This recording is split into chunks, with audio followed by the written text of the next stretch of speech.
आज हम रेग्रेशन के बारे में पढ़ेंगे। इसका मतलब ये होता है कि दो चीज़ों का जो रिलेशनशिप है वो हम मालूम करते हैं इस तौर पे कि दो चीज़ों का रिलेशनशिप ऐसा है कि एक दूसरे की वजह से वजूद में आ रहा है। यानी एक बंदा है वो ज़्यादा घंटे पढ़ता है तो उसके नंबर भी ज़्यादा बढ़ रहे हैं, सही है, यानी वो सबब बन रहा है उसका, उसके ऊपर असरअंदाज हो रहा है। अच्छा, डिपेंडेंट वेरिएबल को हम वाई से शो करते हैं आम तौर पे, सही है। डिपेंडेंट वेरिएबल को वाई से शो करते हैं, यानी वो वेरिएबल जो नतीजा होता है, वो वेरिएबल जो नतीजा होता है। और इंडिपेंडेंट वेरिएबल को हम एक्स से शो करते हैं, वो वेरिएबल जो सबब होता है। मिसाल के तौर पे मैं आप पढ़ता हूँ ज़्यादा तो मेरे नंबर ज़्यादा आते हैं, तो मेरा ज़्यादा पढ़ना जो है ये कॉज है ना मेरे ज़्यादा नंबर लेने का, तो ये एक्स के अंदर आएगा मेरे स्टडी आवर्स। और डिपेंडेंट वेरिएबल यानी मेरे ज़्यादा मार्क्स आना, ये नतीजा रिज़ल्ट है ना, तो ये आएगा वाई की प्लेस पर, सही है। इफ़ देखो इन्होंने एग्जाम्पल भी दी हुई है, if we study more hours X marks Y increase, so we can predict marks using study hours. The formula of the line, the equation of regression line is Y is equal to A plus B X. ठीक है, इसका formula देख लें, Y is equal to A plus B X है। जो चीज़ अपने मालूम करनी है वो y है, उसको हम लेफ़्ट साइड पे लेके जाएंगे, बाकी सारी वैल्यूज़ को दूसरी साइड पर। a से मुराद इंटरसेप्ट होता है the value of y when x is equal to 0, ठीक है, कि y की वैल्यू क्या होगी जब x की वैल्यू 0 होगी। यानी अगर मैं बिल्कुल पढ़ाई नहीं करता हूँ तो फिर उस वक्त मेरे नंबर कितने थे। मिसाल के तौर पे मैं 1 घंटा भी नहीं पढ़ता फिर भी 5 नंबर तो ले लेता हूँ, तो ये मेरी जो इंटरसेप्ट होगा वो ये होगा। बी क्या है, स्लोप है, how much Y changes if X increase by 1 unit. B का मतलब होता है कि भाई वाई में कितनी ज़्यादा तब्दीली होती है जब एक्स इंक्रीज़ होता है 1 यूनिट के हिसाब से, सही है। मिसाल के तौर पे अगर मैं 1 घंटा पढ़ता हूँ और 1 घंटा रोज़ पढ़ने की वजह से मेरे मार्क्स आते हैं 50, सही है। 1 घंटा पढ़ने की वजह से मेरे मार्क्स आते हैं 50 और मैं 1 घंटा और मज़ीद पढ़ता हूँ और मेरे मार्क्स हो गए 60, तो ये मज़ीद 1 यूनिट 1 घंटा और बढ़ाने की वजह से ये जो तब्दीली आई है 10% की, 10 नंबरों की, तो ये जो है ना बी स्लोप हमें बताता है। अब एग्जाम्पल हमें दे दी गई है कि भाई हमें मालूम करना है regression of Y on X. सवाल आपको इस तरह दिया गया होगा, regression of Y on X. Regression of Y के मतलब देखिए, रेग्रेशन ऑफ वाई, यहाँ जो वाई है ये डिपेंडेंट वेरिएबल है और ऑन एक्स यानी वाई डिपेंड करता है एक्स के ऊपर, एक्स इंडिपेंडेंट वेरिएबल है। अब हम सबसे पहले मीन मालूम करेंगे एक्स और वाई की। मैं आपको नीचे फार्मूला पहले दिखा देता हूँ। बी मालूम करने का फार्मूला ये है, summation X minus X bar Y minus Y bar upon summation X minus X bar square, ये बी हो गया। और इंटरसेप्ट यानी ए मालूम करने का तरीका क्या है, सही है, क्योंकि हमारे पास ये इस तरह आएगा ना, ये मेन फार्मूला बनेगा। तो ए मालूम करने का तरीका है कि वाई क्या बोलते हैं, वाई बार यानी वाई का मीन माइनस बी एक्स बार यानी एक्स का मीन, ठीक है। ये हमारे पास ए का वो वैल्यू आ गई, बी की और ए की, ठीक है।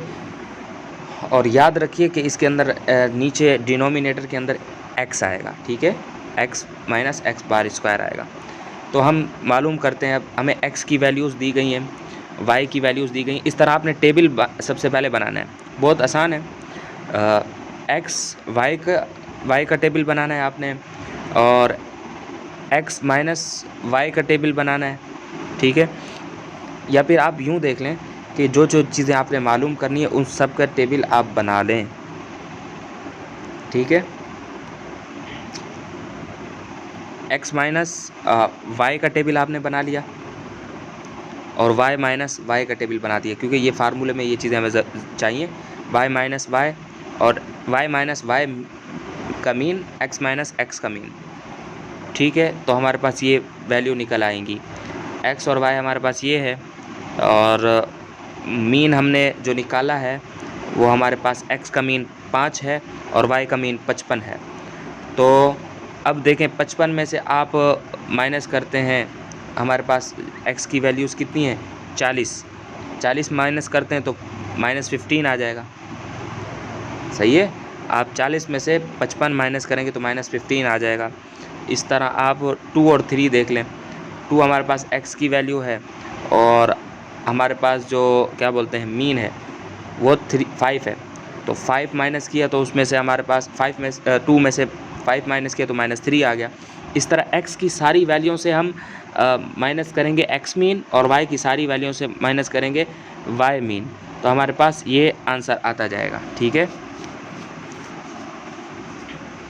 x minus x mean y minus y mean ये वैल्यूज़ आ गई। और अब हम क्या करेंगे, जो भी आंसर आएगा उसको हम मल्टीप्लाई करेंगे, यानी x माइनस x मीन के बाद की जो वैल्यू आएगी उसको हम मल्टीप्लाई करेंगे y माइनस y मीन की वैल्यू के साथ। तो हमारे पास 15 को 3 से मल्टीप्लाई करेंगे तो प्लस का 45 आएगा, क्योंकि माइनस माइनस प्लस होता है, और 5 × 5 प्लस का हो जाएगा, और 3 × 5 15 3 15 का 45 होगा प्लस का। अब एक और चीज़ हमने करनी है, x minus X bar square. x की वैल्यूज़ हमारे पास सारी गिवन है, उसमें से हम माइनस करेंगे x बार यानी मीन माइनस करेंगे तो हमारे पास ये वैल्यू आएंगी 3113, और इसको हम स्क्वायर देते जाएंगे। 3 का स्क्वायर 9 आएगा, माइनस प्लस में चेंज हो जाएगा। सही है, क्योंकि 3 की पावर -3 की पावर 2 का मतलब है कि -3 multiply by -3 minus minus plus, और 3 मल्टीप्लाई बाय 3 = 9 हो जाएगा। और 1 जो है वो -1 जो है वो 1 में तब्दील हो जाएगा, क्योंकि उसकी पावर 2 है, और +1 का रहेगा, और +3 का रहेगा। अब हमारे पास x minus X bar square की वैल्यू भी आ गई। अब हम इसको जमा कर लेंगे तो हमारे पास x माइनस एक्स बार की वैल्यू आ गई 20, और ऊपर हमारे पास क्या वैल्यू आई थी 45, सॉरी x माइनस एक्स बार की जो वैल्यू थी वो हमारे पास क्या थी, x माइनस एक्स बार की जो हमारे पास वैल्यू थी उसको हम ने पेचीदे तरीके से किया हुआ इन्होंने। x माइनस एक्स बार की जो वैल्यूज़ हैं उसको हमने मल्टीप्लाई किया y माइनस वाई बार की वैल्यू के साथ। माइनस वाई बार की वैल्यू के साथ जब हमने मल्टीप्लाई किया तो हमारे पास क्या आंसर आया, 100 आया। ठीक है, क्योंकि 45 हमारे पास था x माइनस एक्स बार और y माइनस वाई बार, दोनों को जब हमने कंटिन्यू प्लस करके मल्टीप्लाई किया। सही है, 3 को उसके साथ, 15 के साथ, 1 को 5 के साथ, और जब हमने इन सब वैल्यू को प्लस किया, क्योंकि समेशन का यहाँ साइन है ना, तो हमारे पास 100 आ गया, और नीचे हमने समेशन किया तो हमारे पास 20 आ गया, और हमारे पास b is like a balance. अब हमारे पास 5 आंसर आ गया, ये हमने मालूम कर दिया b। अब मालूम करेंगे a इंटरसेप्ट। सही है, इसका फार्मूला है y बार माइनस बी एक्स बार। ठीक है, y बार के लिए आपने क्या करना है, y का मीन 55 था माइनस b हमने निकाल लिया, और x का बार क्या था हमारे पास, x का मीन 5 था, तो 5 5 से 25, और 55 में से 25 माइनस किए तो 30 आ गया। राइट दी रेगुलेशन। अब हम एक रेगुलेशन इक्वेशन लिखेंगे, y = a + bx। a हमारे पास 30 निकला, प्लस b हमारे पास क्या निकला था, 5 निकला था। ठीक है, यहाँ 20 को हमने 100 से डिवाइड किया था तो 5 निकला था, और हमारे पास ये इक्वेशन आ गई 1 लाइन के अंदर। अब आप इसके अंदर मिलियंस ऑफ वैल्यूज़ भी पुट करें ना, आप प्रिडिक्शन निकाल सकते हैं। ये मैथ बिल्कुल अजीब किस्म की वो चीज़ है, और बैकबोन है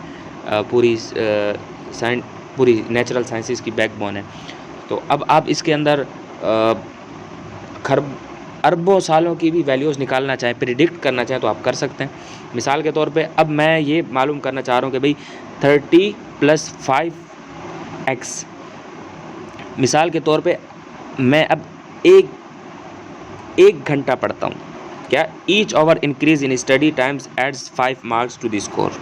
ठीक है, अगर मैं 1 घंटा मज़ीद पढ़ता हूँ x, तो मेरे पास कितने मार्क्स बढ़ते हैं, बी मैंने आपको पहले बता दिया था, वो था 5 मार्क्स बढ़ते हैं। इस तरह अगर आप x की जगह 2 पुट करें तो 10 हो जाएगा, सही है, 10 मार्क बढ़ेंगे।